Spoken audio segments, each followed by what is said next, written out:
गुरुजी के चरणों में सशत नमन। गुरुजी, मेरा क्वेश्चन ये है, जब हम खुश होते हैं तो बिना कारण दुख क्यों आ जाते हैं? आपकी आदत है, आप जब कोई कारण होता है तभी खुश होते हैं।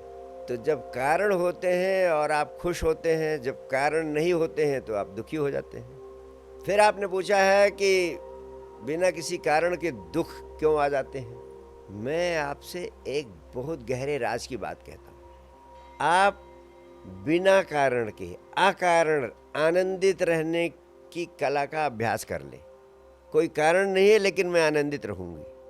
अगर इस कला का अभ्यास कर लेंगी, जो कि मैंने कर लिया है, तो एक दिन अकारण दुख आएगा तो भी आप आनंदित बनी रहेंगी। सिर्फ थोड़ा सा परिवर्तन करने की ज़रूरत है। अकारण आनंदित रहने की कला का अभ्यास करें। और अकारण आनंदित रहना कब संभव हो सकता है? सरलता से। पहली बात तो संकल्प ले लें कि मैं आनंदित ही रहूंगी।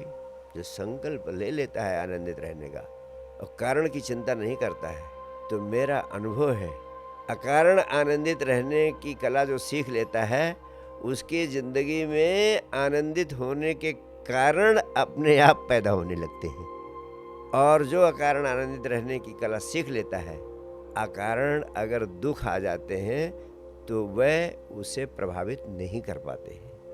अकारण दुख आएंगे, लेकिन चूंकि आपने अकारण आनंदित रहने की कला में कौशल प्राप्त कर लिया है, तो वह दुख आपको प्रभावित ही नहीं करेंगे। वो आएंगे और चले जाएंगे, आप अछूती रह जाएंगी, जल में कमलवत बनी रहेंगी।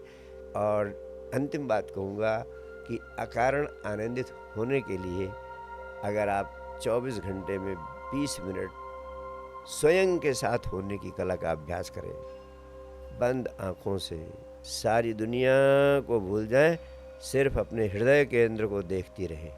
अनंत आनंद का स्रोत उपलब्ध है, जिसे भगवान कृष्ण कहते हैं, सूक्ष्म प्रकाश के रूप में हृदय केंद्र में विराजमान हूँ मैं।